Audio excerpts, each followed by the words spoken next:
Gilgamesh, the New Translation, written by Gerald J. Davis, narrated by John Hanks. A note on the translation by Gerald J. Davis. The Epic of Gilgamesh is the oldest story that has come down to us through the ages of history. It predates the Bible, the Iliad, and the Odyssey. The Epic of Gilgamesh relates the tale of the fifth king of the first dynasty of Uruk in what is modern-day Iraq, who reigned for 126 years, according to the ancient Sumerian king list. Gilgamesh was first inscribed in cuneiform writing on clay tablets by an unknown author during the Sumerian era, and has been described as one of the greatest works of literature in the recounting of mankind's unending quest for immortality. Gilgamesh the king is thought to have lived in the period from 2850 BC to 2700 BC, and was later worshipped as a cult hero.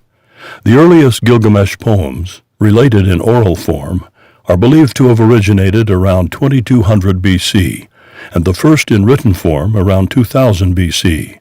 Ancient Sumer was, in all probability, the first civilization in history, established during the 5th millennium BC.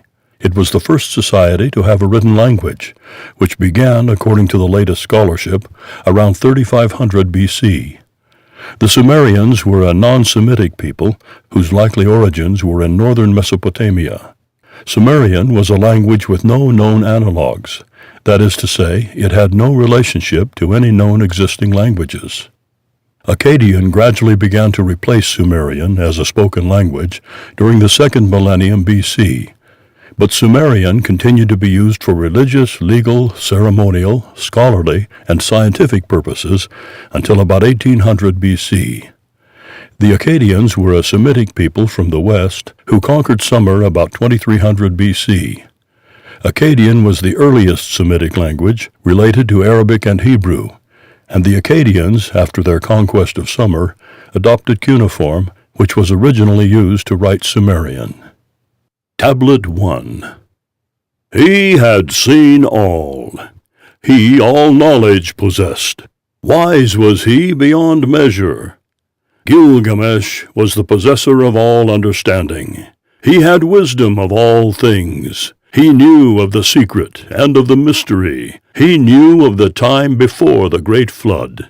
Afar he journeyed and returned home weary and worn. Whereupon did he grave upon a tablet of stone the account of his travels and his travails. The mighty ramparts of the high-walled city of Uruk did he build, and also the walls of the hallowed temple Eanna, that sacred sanctuary. Observe well that mighty rampart which shines like unto copper. Behold the lower wall, which the works of none other may equal. Approach the threshold stone, ancient beyond remembrance. Draw near unto that temple Eanna, dwelling place of goddess Ishtar. No king will ever surpass its like.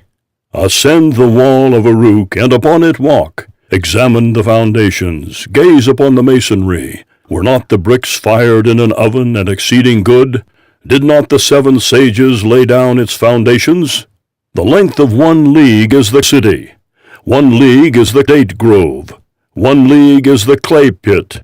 Half a league is the temple of Ishtar. 3 leagues and a half is the measure of Uruk. Seek out the tablet box of copper. The clasp of bronze unlock. Open the lid and reveal the unknown. Surpassing all kings, renowned for his stature, Gilgamesh towered over all others. He was the hero, valorous son of Uruk. The great wild bull was he. Through the city of Uruk did Gilgamesh stride, his head held high, like unto a wild bull, lording it over the people. There was none who could withstand his power. Merciless was he unto the young men of Uruk. He did take the son from his father. The young men of Uruk received ill treatment at his hands. His arrogance swelled with each day and each night. And the people in their anguish cried out, Is he our shepherd? Is Gilgamesh the shepherd of the dwellers in Uruk? He who should be wise, noble, and merciful is instead cruel and heartless. He oppresses the people with great bitterness and with great sorrows. Gilgamesh left no maiden to her mother, no girl to her betrothed.